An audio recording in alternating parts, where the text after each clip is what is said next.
Hey, what's up, everybody? Welcome to another episode of Unmute with Drea Houston, where I talk all things business. Today's episode is going to be about media, marketing, and mindset.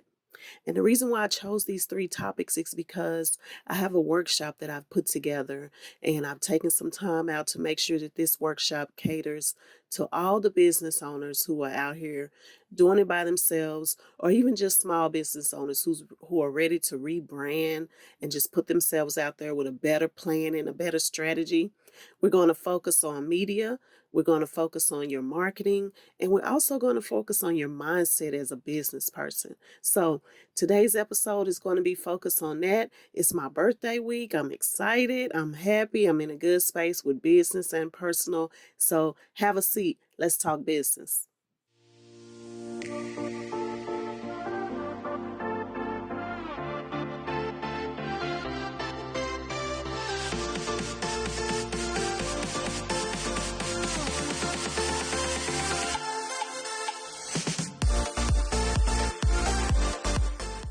All right, I have to start this episode off and say that it's been such a good year.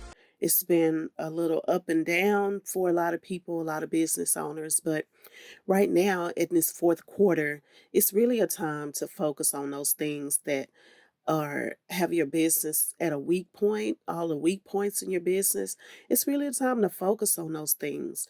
And what I've discovered over the past few weeks and the past few months working with some of my clients is the fact that a lot of people are struggling with their media, really on how to get this thing moving forward, really on the new things to do, what new platforms should they be on, how should they be on these platforms. And so they've also struggled with marketing, how to, go in from the summertime, transition from the summer all the way into the fall to now you have your product. Your product is going to be used. Some products are going to be used in the same way. Some products are going to be used differently. How do you navigate that space of marketing your product from the summertime to the winter time to the end of the year and then right on into the beginning of the year? These next few episodes of the season, we're going to focus more on marketing as well. So I want you to be sure to tune in for that. And then also just your mindset. A lot of times around this time of year, a lot of people are focusing on family and you don't put a lot of energy into your business. And one of the things that you have to realize is that your business, you have to have this business mindset 24/7, 365 days of the year. The first thing we're going to talk about in today's episode is going to be media. I want you to really understand that your media has to be cohesive. It has to be some cohesion there. I've been saying this whole season, especially, reaching out to entrepreneurs and individual business owners, people who are doing these things by themselves. You have to understand that your media has to be cohesive. And I really want you to focus on separating your business and your personal media. Okay? One of the main things that's really out here now that I'm seeing a lot of, and I want to just touch on briefly today when it comes to your media, are QR codes. Now, see, the best thing about the QR codes is that these things can float from your website to your social media platforms that you're using. A QR code is just simply a quick response code. Somebody scans it and it's a quick response to what they need, where you want them to go, what you want them to see. And it's just like, those images or just like barcodes that's on items that you purchase every day. When you go to the store, you scan these barcodes, it rings up a price. Same thing with a QR code. Now, these things became really popular during the pandemic. A lot of people, because things were no contact, touchless, or whatever, you use your phone, you scan these QR codes. I saw these a lot when I was out at restaurants eating during the pandemic, once everything started to open back up. And you scan these QR codes, and it'll take you to a certain landing page. You know, and you can also use these things for discounts. You can also use these things to promote your products. They can act as coupons. Like I said, I'm seeing a lot of them in TV ads. And what you want to make sure is that your QR code, if you choose to use it, whether it's on your website or if it's on your social media, you put an ad out or anything out, a coupon or anything out that has a QR code on it. You want to be sure that it's going to provide accurate information. You want to keep it short, okay? Keep it short, keep the graphic simple. Don't overdo it because it's a quick response code. You want it to be quick. So don't put a lot of information there. If you want to be able to have someone searching or scanning your code go to your website, make sure that the landing page has more information than this QR code. It's supposed to be a quick response, so you don't want to overdo it with information there. Okay, and then finally, with this QR code, if you're using a QR code or you're thinking about using a QR code, keep in mind that you always want to measure the effectiveness of it.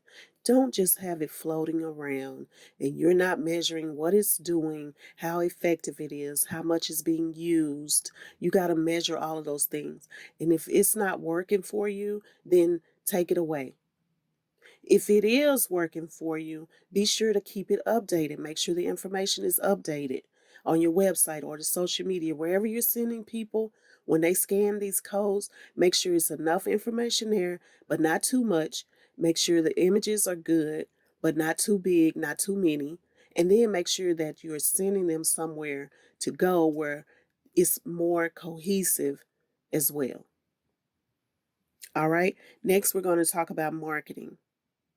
When you're doing business alone and when you're an entrepreneur and you're trying to get yourself out there and you're not sure about how marketing plays a part, a lot of people overlook marketing because they have so many ideas.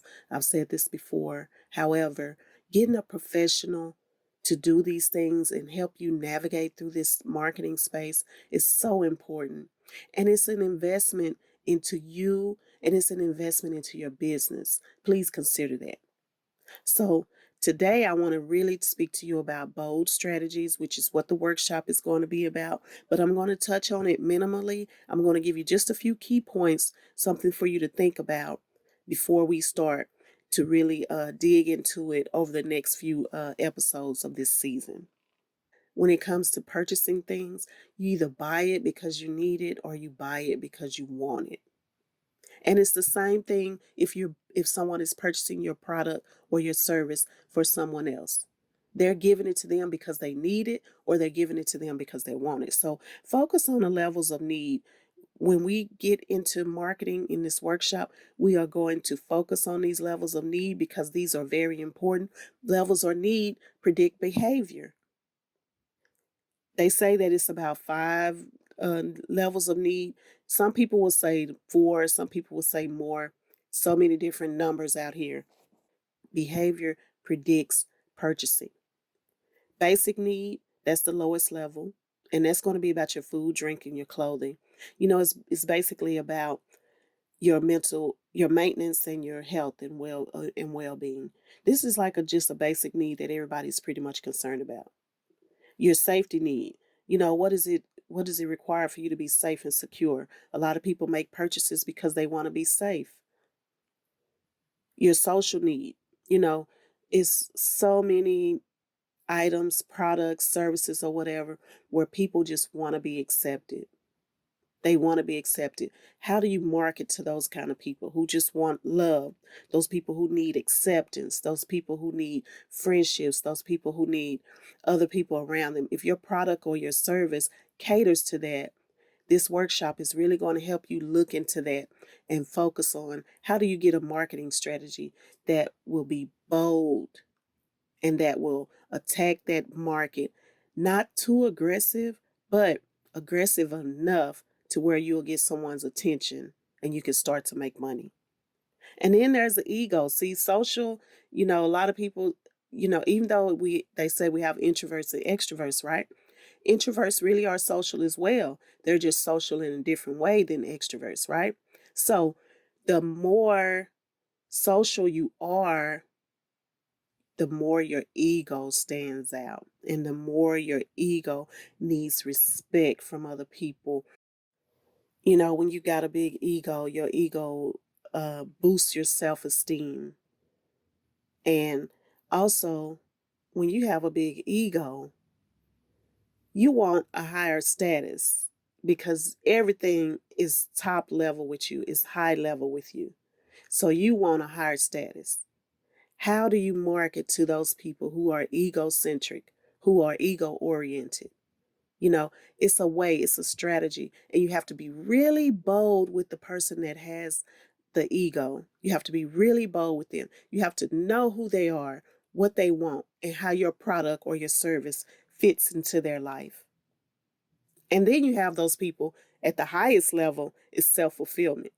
You know, one thing that I've learned is that self concept and self awareness are two different things, but we all want self fulfillment. In the end, what you will see, no matter how much of a giver you are, is always going to be about your self fulfillment.